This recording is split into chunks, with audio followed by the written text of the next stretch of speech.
La guerre en Ukraine à présent, la Suède a formellement lancé son processus d'adhésion à l'OTAN, ce qu'avait fait la Finlande avant elle dès dimanche. La Finlande qui, rappelons-le, partage 1300 km de frontières avec Moscou et a demandé donc à se mettre sous la protection de l'organisation transatlantique. Et en attendant une réponse, les autorités finlandaises assurent faire confiance à leur armée en cas de conflit.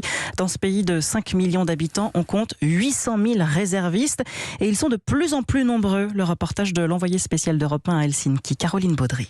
Un ciré pour se camoufler dans la forêt finlandaise, des livres sur le tir longue distance. Et quelques conserves militaires sont rangées sur une étagère de l'appartement de Tuomas. Cet avocat en chemise impeccable est réserviste depuis 12 ans. Comment ne pourrais-je pas l'être? Mon grand-père a fait la guerre d'hiver, puis la guerre de continuation. Ça a toujours été clair pour moi. Le service militaire est ce que l'on fait en Finlande.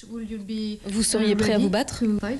Oui, bien sûr. On a ce truc en Finlande. Tu dois y aller. Le prochain gars doit y aller. On doit y aller tous ensemble. Moi, je suis content de rejoindre l'OTAN. Ça fait 15 ans que j'attends ça. Ce sera plus sûr pour tout le monde.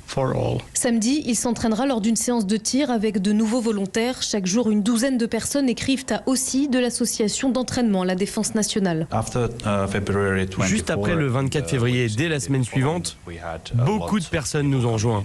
Des jeunes, des gens plus matures, des hommes, des femmes.